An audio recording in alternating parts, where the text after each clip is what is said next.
Nahid Pouresa, bienvenida a The Gray Zone. Muchas gracias. Gracias por invitarme.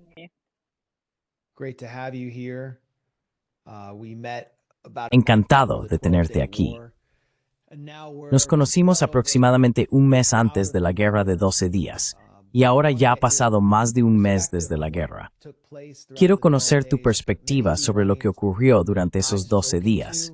Pero muchos de los iraníes con los que he hablado han dicho que pensaban que la guerra fue en realidad demasiado corta y que creían que su país podría haber causado más daño a Israel e incluso haber ganado una guerra de desgaste. Desde la guerra, hemos visto informes de que Estados Unidos se estaba quedando sin sus reservas de misiles THAAD para defender a Israel de ataques con misiles balísticos.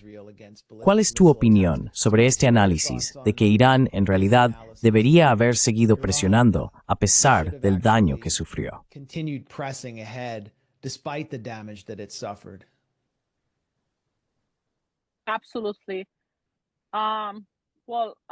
Absolutamente.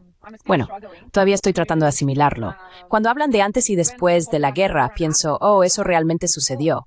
Vivimos una guerra que fue realmente impactante y sorprendente, incluso para alguien como yo, porque al menos después del 7 de octubre, tengo que decir que esperábamos que se impusiera una guerra así a Irán, pero aún así, fue realmente sorprendente para mí despertarme con el sonido de misiles, pues con el sonido de explosiones en Teherán. Me desperté y pensé, ¿qué es esto? ¿Es Israel? ¿De verdad han venido? ¿Eso es lo que está pasando ahora mismo? Así que fue muy curioso, porque estaba muy confundida. Simplemente abrí la puerta de mi apartamento para ver a otros vecinos. No sabía qué hacer. Y vi a otro vecino simplemente de pie allí, igual que yo, tan confundido.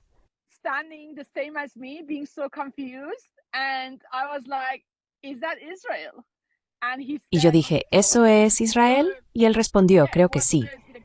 Así que sí, fue un gran shock para mí y para todos, tengo que decirlo. Pero además, nadie, no solo los partidarios de la resistencia, no solo aquellos que estaban profundamente tristes por la pérdida de un comandante como Hajizadeh, para todos, fue muy sorprendente que el alto el fuego llegara después de 12 días. Por diferentes razones, he visto a mucha gente a quienes no habría esperado. Los habría puesto al final de la lista si me hubieras preguntado si les importaba algo relacionado con Irán, la soberanía de este país, el enemigo, la entidad sionista, pero los he visto muy contentos con la respuesta que están recibiendo y fue realmente interesante.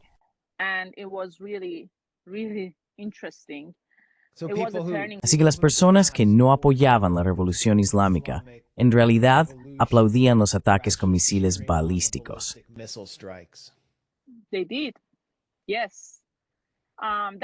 Lo hicieron, sí. Es una experiencia muy personal y cuando la compartí con otros fue durante la guerra, así que no sabías lo que pensaban los demás. Después de un par de días no teníamos suficiente acceso a Internet, así que en realidad no nos comunicábamos mucho. Las redes sociales no estaban realmente activas, así que no sabía si era solo tu experiencia personal o si era compartida por la comunidad. Pero después de unos días, todo el mundo hablaba de esto. La gente mostraba apoyo a la defensa, a la respuesta que estaba dando Irán. Y sí, no era algo que la gente esperara aceptar el alto el fuego. Y esto también es muy importante porque, de nuevo, no solo venía de personas pro-resistencia.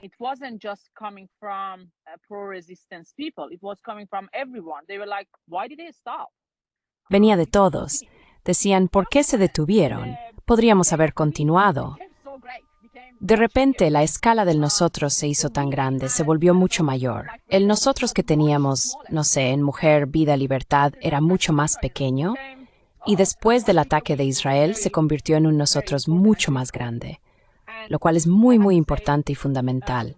Y tengo que decir que una de las razones principales, al menos para mí, al analizar esta nueva situación, es que creo que la unidad que se construyó entre la gente venía de los misiles, venía del poder que el ejército iraní y el Estado podían mostrar a su propio pueblo, que realmente somos capaces. Porque durante muchos años, muchísimos años, la gente solo oía hablar de Haj Qasem Soleimani haciendo algo en Siria.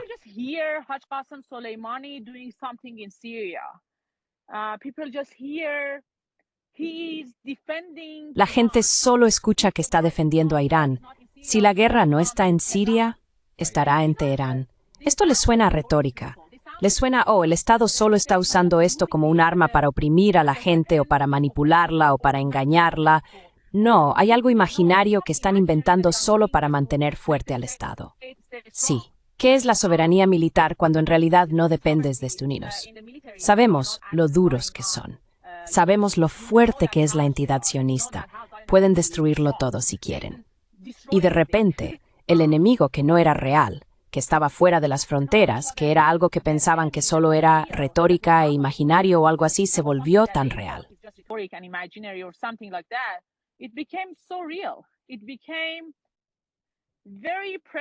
Se hizo muy presente en la Plaza Tahrir de Teherán. Las distintas plazas de Teherán, donde la gente iba de compras y se divertía, se convirtieron en el campo de batalla. Y pensaron, de acuerdo, quizá ese fue un error que cometimos durante años. Quizá tenían razón cuando decían que lo que ocurre en Siria también tiene que ver con la defensa de las fronteras de Irán. Si permitimos que Daesh, ISIS, se acerque más, entonces la lucha y la guerra más grande será en las calles de Isfahán, en las calles de Teherán y en otras ciudades de Irán. Ahora es real. Ahora piensan, de acuerdo, hay algo que tenemos que confesar que no entendimos, la posibilidad de que Israel nos mate.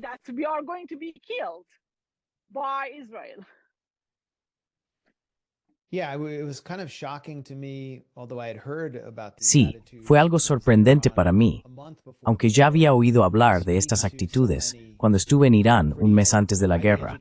Hablar con tantos jóvenes bastante bien formados que no entendían, que veían la política exterior de Irán y sus operaciones en el extranjero cercano, por ejemplo, en Siria o Irak, o su apoyo a la resistencia palestina. De la misma manera en que nosotros en Estados Unidos vemos las operaciones imperiales estadounidenses en Filipinas, por ejemplo, o Japón, o Taiwán, o Ucrania, como si fuera algún campo de batalla lejano, y como si Irán estuviera malgastando sus recursos.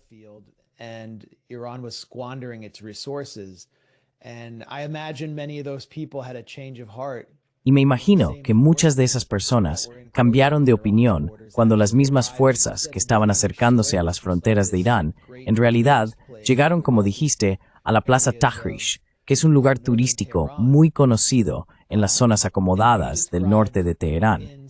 Y describiste en algunos comentarios virales en Twitter cómo la sociedad iraní de base se estaba uniendo de una manera que nunca habías visto antes. ¿Podrías describir algunas de esas escenas? ¿Y dirías que esto fue casi como un nuevo momento revolucionario para Irán?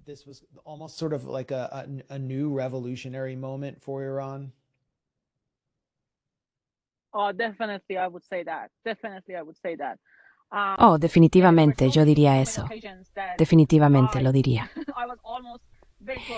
Sí, hubo muchas ocasiones en las que casi me puse a llorar por emociones que nunca pensé que experimentaría en Irán.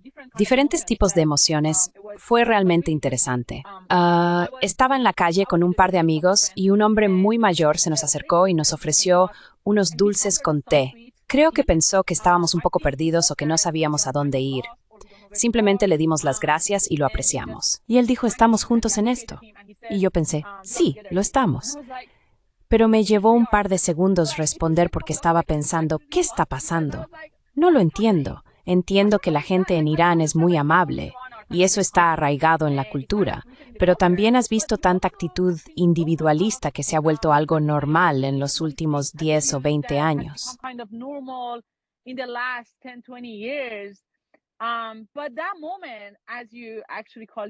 Pero ese momento, como tú mismo has expresado muy bien, fue llevar a la sociedad a un instante de, oye, pensemos en nuestros valores, nuestra unión, nuestra unidad y la noción de nación que este país ha tenido durante miles de años. Mantengámonos en eso por un momento y veamos qué sucede. Porque durante muchos años vimos tantas divisiones entre diferentes clases y etnias. Hubo tantos proyectos financiados en este país para inyectar la sensación de que no estamos unidos. Las fronteras de Irán son en realidad muy problemáticas en ciertos aspectos, porque los proyectos fundados por imperialistas pueden hacer muchas cosas. Tenemos etnias kurdas, tenemos sunitas, somos una sociedad muy diversa y el enemigo puede usar eso en nuestra contra. Pero en el momento de la guerra con Israel, esa diversidad se convirtió en la belleza del país, lo cual fue muy, muy interesante. Which was very, very interesting.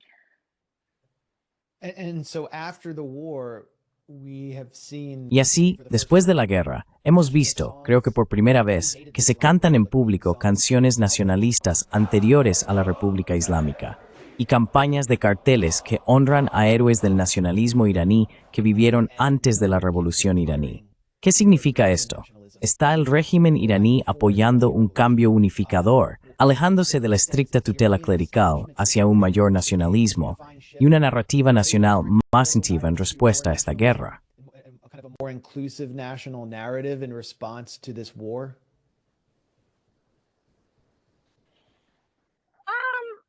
Let's not shape it like this. Permíteme no plantearlo de esa manera.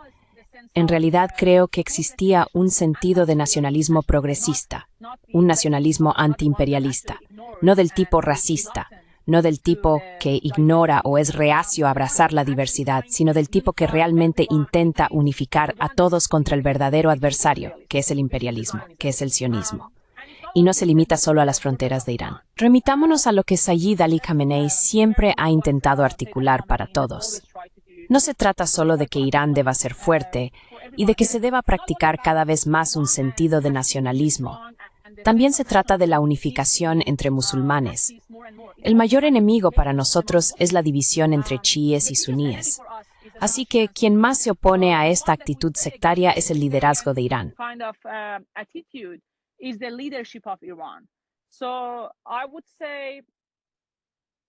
Así que diría que sí, el sentimiento de nacionalismo se ha vuelto mucho más fuerte.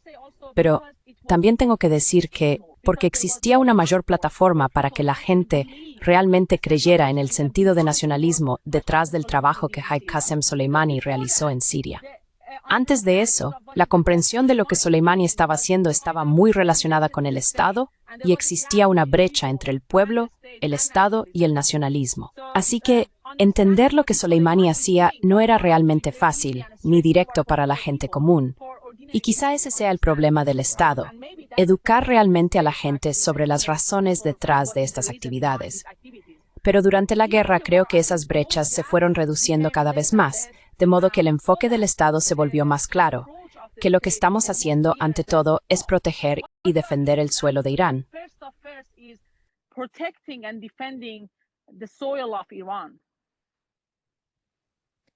Right. And now we're entering. Correcto. Y ahora estamos entrando, creo, en un periodo peligroso. Netanyahu, aunque aparentemente está centrado en completar o consolidar la limpieza étnica de Gaza, se enfrenta a mucha presión dentro de su coalición, desde la derecha. Y normalmente cuando eso ocurre, él gira hacia una guerra regional para unir a la sociedad judía israelí en torno a sí mismo. La base de Trump se ha ido reduciendo desde que resurgió el escándalo Epstein, y por ahora está enviando tropas a Washington, D.C., pero podría igualmente involucrarse en una especie de escenario de Wag the Dog. Y el eje Estados Unidos-Israel está abiertamente preocupado de que Irán pueda reparar sus defensas aéreas y lo que perdió durante la guerra y reponer sus reservas de misiles balísticos en los próximos meses. ¿Crees entonces que se avecina otra ronda de combates y que la guerra de 12 días fue solo una especie de primer asalto? That the 12-day war was just sort of a opening round? Yes, I do.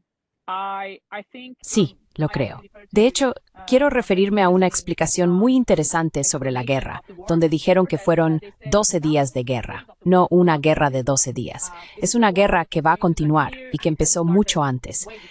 Y sí, otra ronda es muy posible.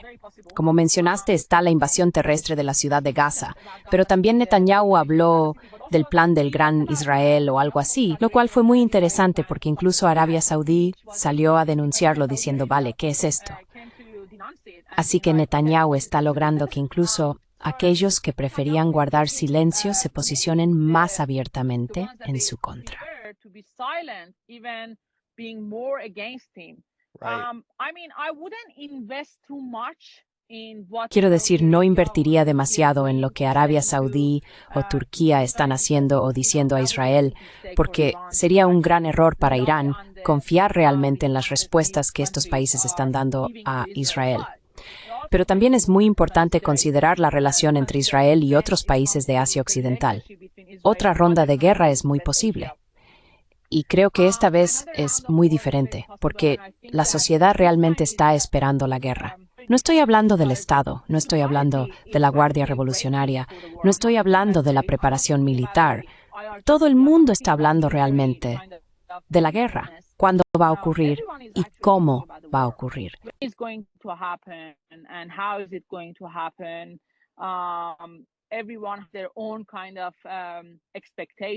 Cada uno tiene sus propias expectativas. Por supuesto, hay ansiedad en la sociedad, pero no creo que eso sea algo negativo porque durante muchos años nos tranquilizaron diciendo que, como mencioné antes, la definición de guerra en realidad no era algo real para la gente.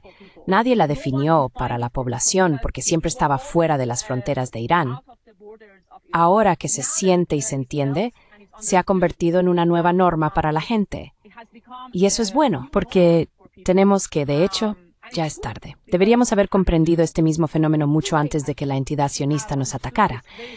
Pero aún así, creo que es algo que aprecio porque muestra la preparación de la nación en su conjunto, que el enemigo está justo ahí.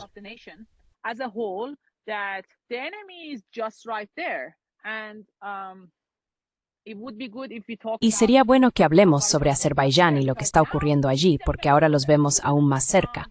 Si en el 12º día de la guerra tenemos informes que dicen que la entidad sionista en realidad utilizó Azerbaiyán para enviar drones a Irán, ahora está mucho más cerca y vemos mayores posibilidades de que incluso se utilice el territorio para atacar a Irán. Así que, sobre el sistema de defensa, no hay nada confirmado. Y creo que eso es totalmente comprensible porque es una medida de alta seguridad, pero creo que está reparado. Y no solo eso. Así que, cuando hablamos de unidad en Irán y de preparación, también tengo que decir que la gente está pidiendo armas más fuertes y legítimas para la guerra. Como las armas nucleares.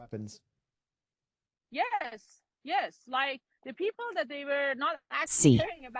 Por ejemplo, la gente que antes realmente no se preocupaba por la guerra, ahora están como, espera un momento, ¿por qué no tenemos una bomba nuclear? ¿Por qué es eso? Ahora no les tiene sentido. No todo el mundo, tengo que decir, no todo el mundo, pero hubo una encuesta, creo que la hizo RIB, si no me equivoco, y más del 50% de la gente se hacía esta pregunta. ¿Por qué no tenemos una bomba nuclear cuando todos los demás tienen una? Y creo que es una pregunta muy lógica, cuando la gente llegó a la conclusión de que, bueno, Israel la tiene. Toda Europa está defendiendo a Israel para que puedan avanzar en su armamento nuclear.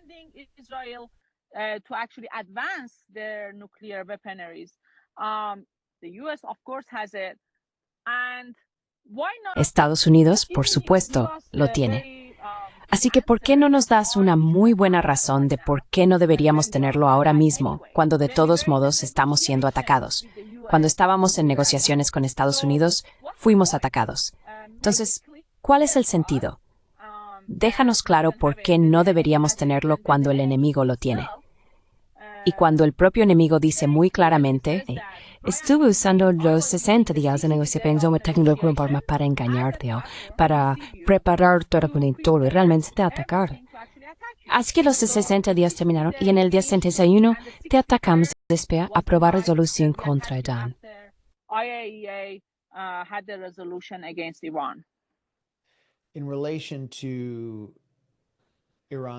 En relación con el entorno cercano de Irán, hay algunos acontecimientos preocupantes, especialmente en Líbano, donde el gobierno títere encabezado por el primer ministro Najib Mikati está presionando a Hezbollah para que se desarme. Y hemos escuchado comentarios de la embajadora de Estados Unidos en Líbano. Al menos, así se informó en conversaciones privadas con facciones libanesas aliadas de Estados Unidos, como las fuerzas libanesas, de que quería inspirar o provocar una especie de guerra civil, enfrentando a estas fuerzas entre sí, empujándolas a salir a la calle y enfrentarse a Hezbollah. Ahora se le exige a Hezbollah que se desarme, lo cual es una línea roja importante. Obviamente, no van a aceptar. Parece otro intento de provocar un conflicto civil interno para debilitar la resistencia y también debilitar al Estado libanés, con el objetivo de empujarlo hacia la normalización con Israel. Entonces, ¿qué papel está desempeñando Irán en la defensa de su aliado, especialmente después de los reveses que sufrió en su propia guerra con Israel?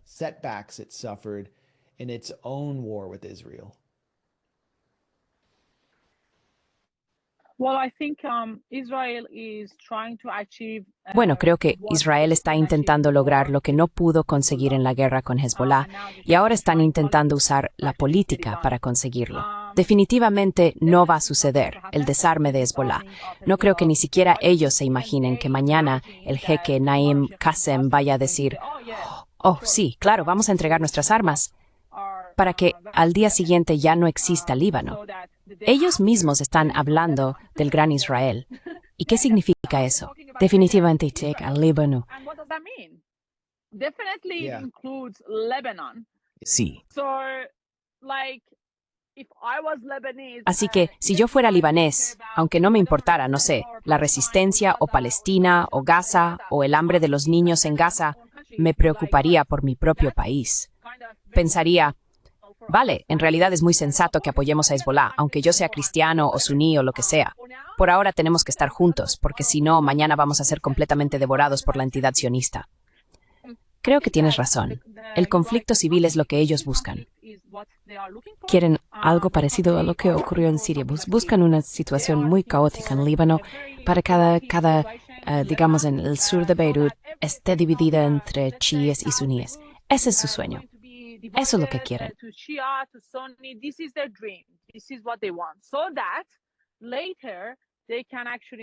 Para que luego puedan asegurarse de que pueden interferir de manera más efectiva y encontrar a sus espías más fácilmente. La importancia de que el Dr. Larijani fuera al Líbano es que pensaban que Irán estaba demasiado ocupado resolviendo sus propios problemas, así que ahora es un buen momento para aprovechar esta oportunidad. Veían a Hezbollah como aislado. Pensaron que era un buen momento porque ahora Hezbollah está solo, así que pueden hacer lo que quieran, tanto como puedan. No estoy diciendo que Hezbollah no pueda defenderse sin Irán. Pueden, definitivamente pueden. Pero es importante cuando ves a tu enemigo solo. Así que Larijani fue allí, y creo que fue muy importante porque su audiencia era el pueblo del Líbano. Dijo, los que están exigiendo cambios no somos nosotros.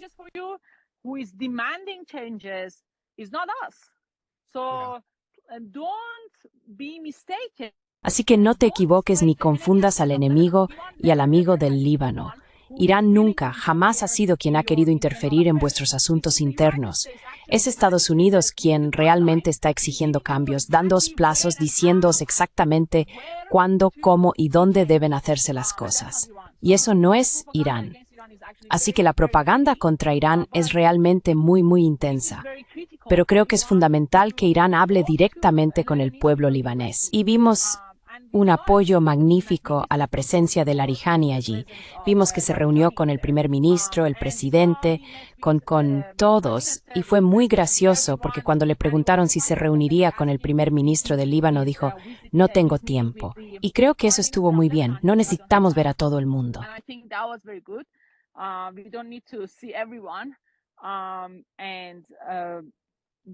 Y este es un momento crucial entre Irán, Líbano y también Irak, porque también hay algunos movimientos que involucran a Hashd al-Shaabi en Irak.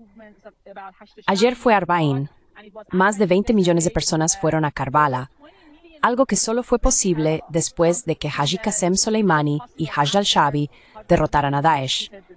Antes de eso, no era posible que existiera tal fenómeno. Todos están interconectados, y este es un momento que debemos valorar, porque hubo ocasiones en las que lamentablemente Irán no aprovechó la oportunidad, o quizás dicho de otro modo, Irán no creó la oportunidad. Era muy posible que Irán hiciera muchas otras cosas, pero perdimos esas oportunidades y ocasiones. Pero esta vez creo que se aprovechó perfectamente.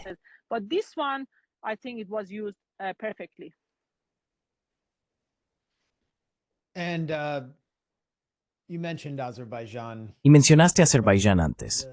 El corredor de Zangezur se ha convertido en una zona muy problemática para Irán.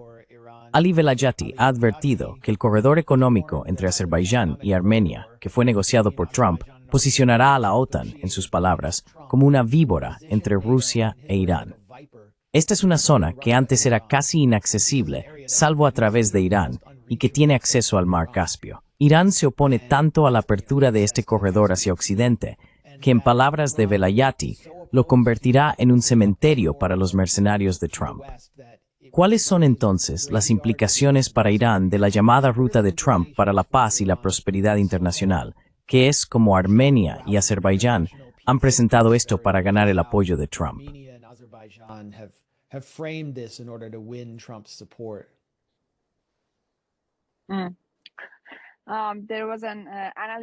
Había un analista en Irán que dijo, por favor, simplemente denle el Premio Nobel de la Paz a Trump para que deje de ansiar otro supuesto acuerdo pacífico entre países y podamos realmente detenerlo. Denle el Premio Nobel de la Paz, que se calle y que se relaje un momento. Bueno, creo que el acuerdo entre Armenia y Azerbaiyán es muy, muy importante. Ahora que mencionas a Rusia, acabo de escuchar hace una hora que Ucrania bombardeó un barco ruso en Rusia y el barco transportaba drones Shahed desde Irán. Así que es interesante, porque ahora también tenemos a Trump y Putin, se están reuniendo ahora o se van a reunir en una hora más o menos. Malin Tower, Mavrin Brostat Step through Drangth Ukrainians Quanth Rusuth. Again, the thing in known to Pame people papers. Sabotage this summit. Yeah. Yep. Sí. Así que también estamos pensando y estamos un poco preocupados por lo que va a pasar entre Trump y Putin en relación con el corredor de Sangasur entre Azerbaiyán y Armenia. Bueno, volviendo al acuerdo, hay algo importante a considerar, y es la propiedad del corredor. El ministro de Asuntos Exteriores de Irán dijo que ya no existe un corredor propiedad de Azerbaiyán. Así que es solo una carretera entre estos dos países que conecta a Azerbaiyán con Najicheván, lo que significa que sigue bajo el control de Armenia, algo que es importante para Irán. La mayor preocupación de Irán era quedar completamente desconectado y ver un cambio en la geopolítica, un cambio en las fronteras.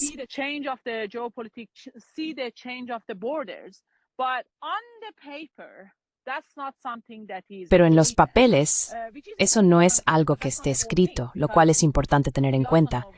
Pero esa no es toda la historia. También sabemos lo que hace Estados Unidos cuando se trata de sus intereses nacionales y globales. Pueden negar fácilmente lo que está escrito o romperlo, ya que tenemos una experiencia nacional muy personal con eso. Así que por ahora tenemos el corredor, tenemos la carretera. No lo sé. De alguna manera, así es como juegan con las palabras. Pero lo importante para Irán es que ahora esta es una carretera de Trump. Así que se llama la ruta Trump. Así que es aún peor si Azerbaiyán no tiene la propiedad, la tiene otra persona que es el mayor enemigo, es decir, Estados Unidos y también Israel. Así que significa una amenaza mayor para Irán. Significa que la OTAN hace frontera con Irán.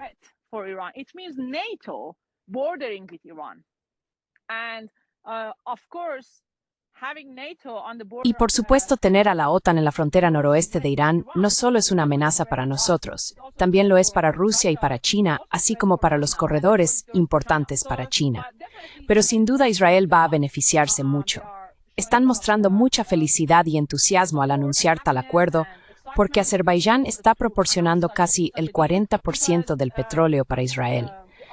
Y tener esta carretera lo hace mucho más conveniente para ellos. Y militarmente se están acercando mucho más. No solo están más cerca de Irán, sino que en realidad están en la frontera con Irán. Y como ha dicho Velayat, tengo mucha esperanza de que ocurra algo muy significativo que cambie la situación actual y haga que el enemigo piense que, de acuerdo, tal vez hay algún error de cálculo aquí y tengamos que reconsiderarlo.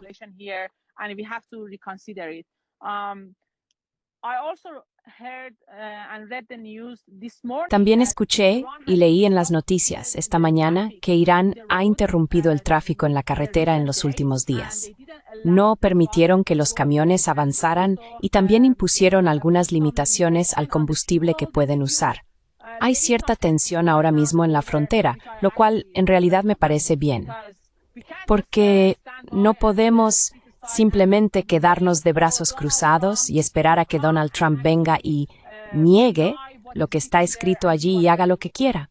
Eso no es algo que Irán vaya a tolerar. Al menos espero que Irán no lo tolere, porque eso es algo que el liderazgo dijo hace años cuando Ali Khamenei se reunió con Pashinyan. Dijo que Irán no va a permitir el cambio de las fronteras, el cambio de la geopolítica de la región.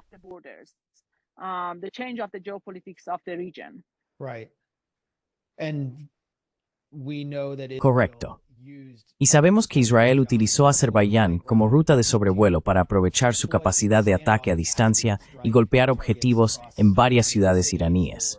Hubo bombonas de gas lanzadas por F-35 israelíes justo sobre el mar Caspio.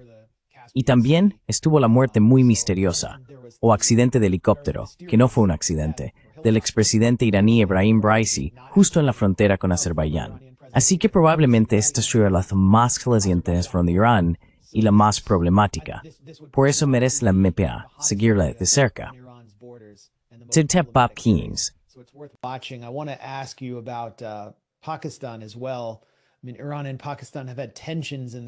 Quiero decir, Irán y Pakistán han tenido tensiones en el pasado, y existe el movimiento independentista Baluchi, que ha sido respaldado por los enemigos de Irán para llevar a cabo ataques contra Irán desde territorio pakistaní.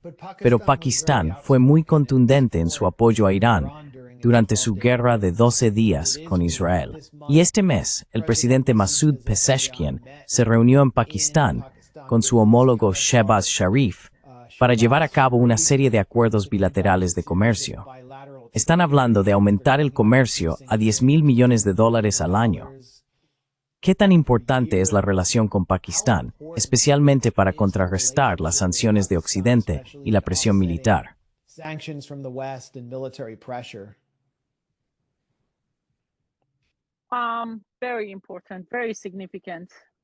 Muy importante, muy significativo.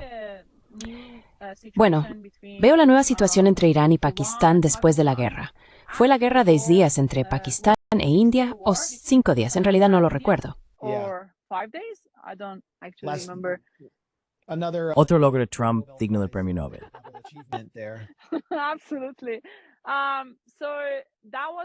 Absolutamente. Así que eso fue muy importante, porque muchos analistas en realidad vieron esa guerra y al ganador de la guerra como un conflicto indirecto entre China y Estados Unidos. China apoyaba a Pakistán e India contaba con el apoyo de Estados Unidos. Y quien ganó la guerra en realidad fue China, o mejor dicho, las armas de China. Y ahora tenemos la guerra de 12 días entre Irán e Israel, y Pakistán se está volviendo muy vocal respecto a su apoyo a Irán. La relación entre Irán, China y Pakistán es de importancia crítica. Has mencionado las tensiones entre Irán y Pakistán, pero debo decir que la relación profunda entre Irán y Pakistán es en realidad muy antigua e histórica. El pueblo pakistaní, la cultura que tienen, la cultura persa, la literatura persa, la historia persa, todo esto está profundamente entrelazado.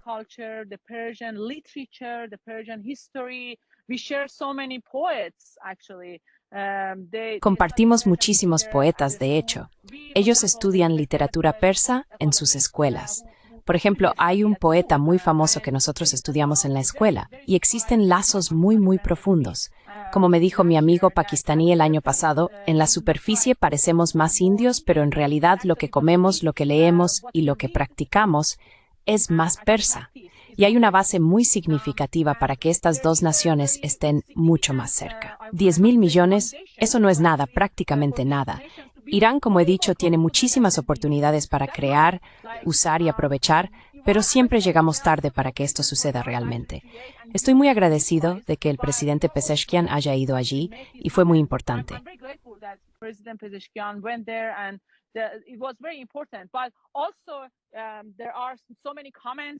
Pero también hay muchísimos comentarios entre las personas pro-occidentales en Irán que dicen ¿de qué sirve acercarnos a Pakistán?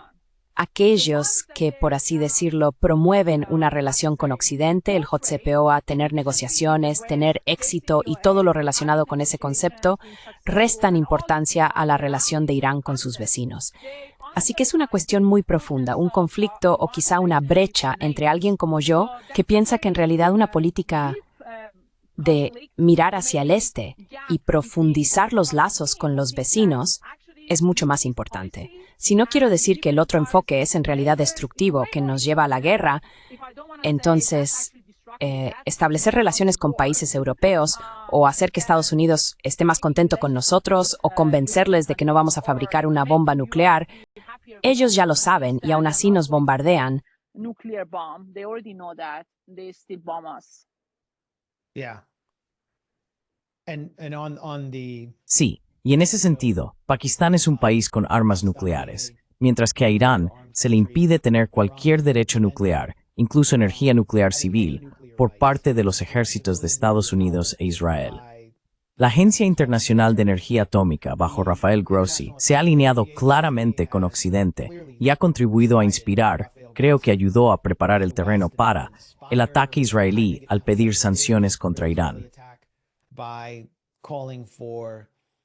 was himself. Él mismo era el espía. Sí, y sin embargo, el liderazgo político de Irán, su liderazgo reformista bajo el presidente Raisi, parece estar dispuesto a permitir que el OIEA regrese para una misión no especificada. Están dejando la puerta abierta a negociaciones nucleares con Occidente, con las potencias europeas y, si Estados Unidos lo desea, también con Estados Unidos. Entonces, ¿qué camino debería tomar Irán? ¿Crees que todavía existe una vía para negociar con Estados Unidos y los europeos? ¿O Irán debe priorizar su propia independencia de una manera que no ha hecho antes, incluso a riesgo de provocar un conflicto más grave?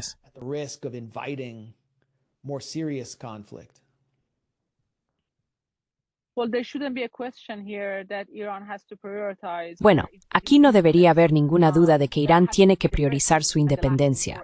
Eso debe ser lo primero y lo último para cualquier país. Tienen que ser soberanos, tienen que ser independientes. Me gustaría referirme a lo que dijo el líder de Irán antes de la nueva ronda de negociaciones en Omán. Dijo que la negociación no tiene integridad, si lo traduzco correctamente, y no tiene lógica. Y también dijo que la razón por la que afirmamos esto es porque es nuestra experiencia, nuestra propia experiencia. Podemos remontarnos a años antes de 2015, antes del JCPOA, pero no es necesario. Before JCPOA, but we don't have to. Like, the very recent history can tell us everything. La historia reciente puede contarnos todo. En la guerra de 12 días, ellos mismos dijeron que estaban manipulando la mesa de negociación para ganar tiempo. No estoy de acuerdo en que nosotros hayamos podido ganar tiempo para Irán. Creo que es al contrario. Ellos estaban ganando tiempo para sí mismos. Intentaban engañar al Estado diciendo, oh no, esto es una posibilidad, realmente vamos a llegar a un acuerdo. Y el resultado fue, bueno, no quiero simplemente repetir lo que en otros, pero en realidad tiene mucho sentido. En medio de las negociaciones, nos bombardean. Eso es un hecho.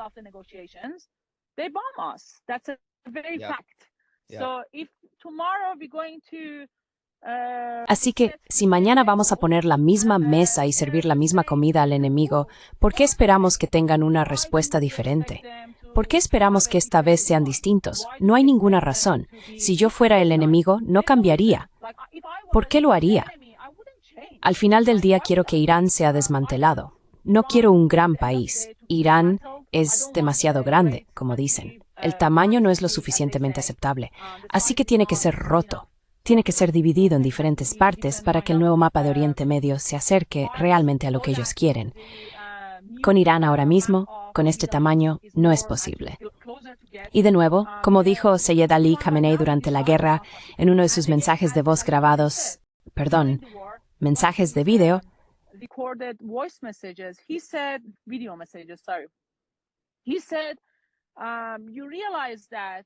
él dijo, ¿te das cuenta de que el objetivo, la meta, no era la energía nuclear ni el programa nuclear, sino Irán?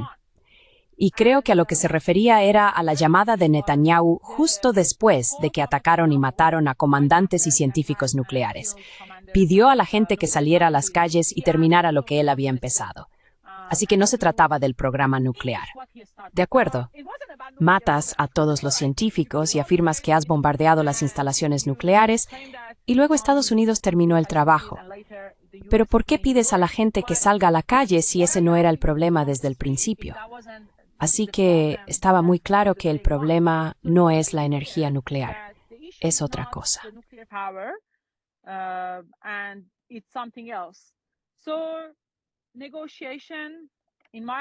Así que la negociación, según mi entendimiento, basado en la experiencia, en la investigación, en lo que ocurrió después del JCPOA, durante el JCPOA, sin siquiera llegar al punto en que Trump decidió abandonar el acuerdo, incluso antes de eso, no hubo muchos beneficios para Irán. Y también tenemos la era Raisi. También tenemos al presidente Raisi, durante cuyo mandato el número de sanciones se mantuvo igual, y aún así el PIB aumentó, a pesar de que las sanciones no cambiaron. Así que, cuando preguntamos cuál es la alternativa, cuál es el camino para que Irán avance, qué debería hacer Irán, ya tenemos eso también. Así que no es algo, la alternativa, que yo, según lo que leo, según lo que pienso, debería estar bien para Irán.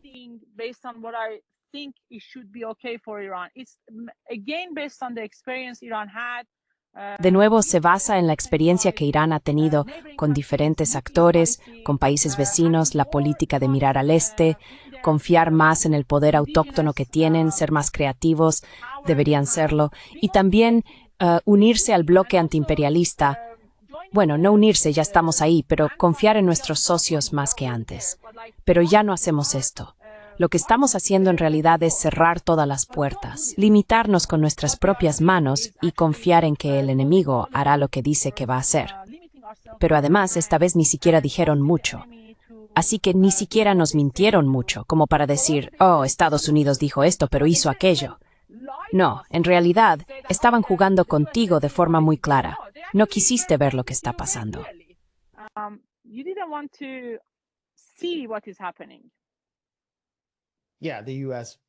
Sí, Estados Unidos abiertamente, o Trump abiertamente, se jactó de haber engañado a Irán para adormecerlo en una falsa sensación de seguridad mientras Israel se preparaba para atacar. Y atacó el mismo día de la fecha límite de Trump. Básicamente, Israel acorraló a Trump y Trump no hizo nada para oponerse a Israel. Hablando con diplomáticos iraníes que estuvieron cerca de las negociaciones, creo que todos estaban desconcertados por el comportamiento de Estados Unidos un mes antes del ataque, lo que indicaba que algo se avecinaba. Así que me sorprendería que volvieran a entrar en negociaciones en el mismo nivel.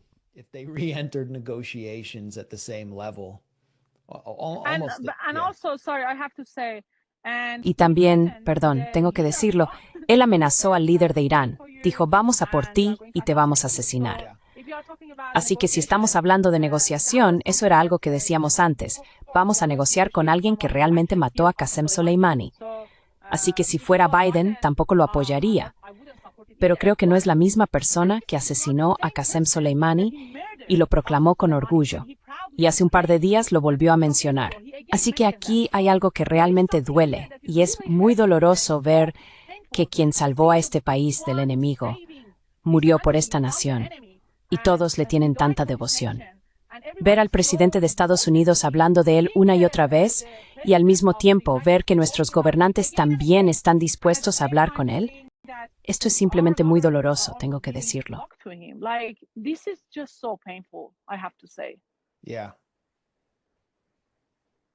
Sí, visto desde fuera, era difícil entender cómo alguien podía confiar en esta administración en particular, dado el control que el gobierno israelí, el aparato israelí, ejerce sobre ella. Simplemente no veo una salida, lo que indica que la guerra está en el horizonte, y no hay manera de resolver esta contradicción salvo demostrando capacidad de disuasión. Una última pregunta o tema que quiero tratar contigo, ya que acabas de estar en China, es cuáles fueron tus impresiones sobre lo que viste dentro de China en cuanto a su propio desarrollo interno y política, y cómo se relacionan con Irán. Ya que China e Irán están hablando de un gran corredor económico a través de un enlace ferroviario y la cooperación de la franja y la ruta, así como la posibilidad de cooperación militar, específicamente, que Irán podría adquirir cazas polivalentes chinos, que han demostrado ser competitivos con el F-35.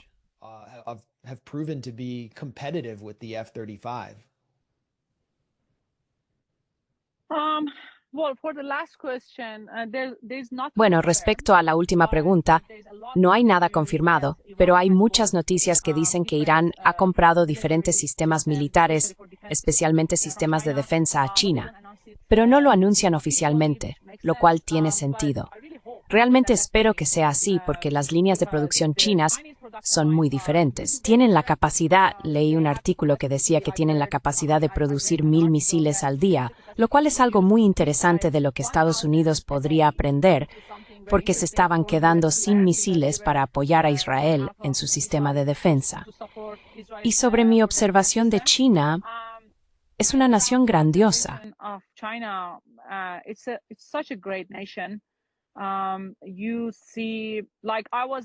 Estuve allí el año pasado y todavía puedo notar algunas diferencias. Desde el año pasado hasta ahora es muy diferente. No quiero elogiar demasiado al país, pero en realidad tengo que hacerlo, porque especialmente para mí como iraní, habiendo vivido también en otros países de Occidente, nunca pensé que al ir a otro país sentiría que este es un gran país, con una gran cultura. Hay tantas cosas sobre él que realmente me interesan. Pero China es el caso, pues la forma que está intentando construir su país es un modelo por ejemplo para otros países del sur global.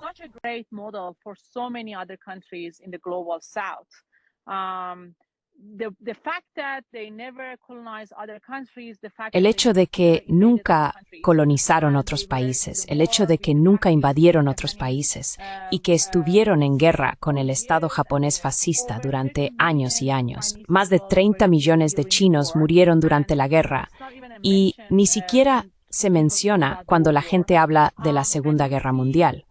Y ves la infraestructura de una manera muy impresionante, porque la población es en realidad mucho mayor que la de Irán. Irán es solo una provincia comparada con China.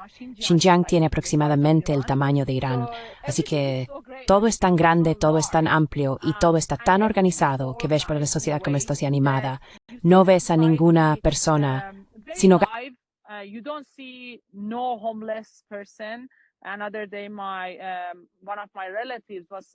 El otro día, uno de mis familiares comentaba que yo estaba hablando sobre el número de personas sin hogar en Estados Unidos. Y ella dijo, bueno, tienen 300 millones de habitantes, así que quizás 700,000 personas sin hogar no sea tanto.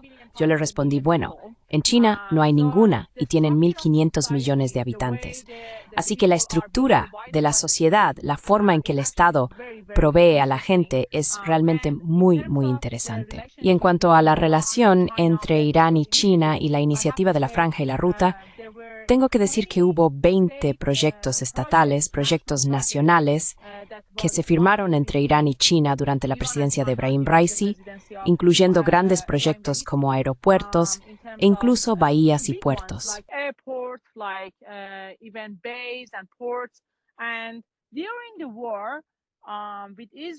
Y durante la guerra con Israel, vimos que India en realidad no se opusieron, o tal vez sí, tendría que comprobarlo, pero estaban de alguna manera frenando el anuncio de los BRICS para mostrar apoyo a Irán durante la guerra. Así que tenemos a la India siendo un títere de los sionistas y del imperialismo estadounidense. Y al mismo tiempo, ahora también tienen problemas con Estados Unidos por los aranceles. Pero al mismo tiempo, tenemos el puerto más importante de Irán, que es el puerto de Chabahar, donde el gobierno iraní decidió echar un proyecto compartido un proyecto online en lugar en China.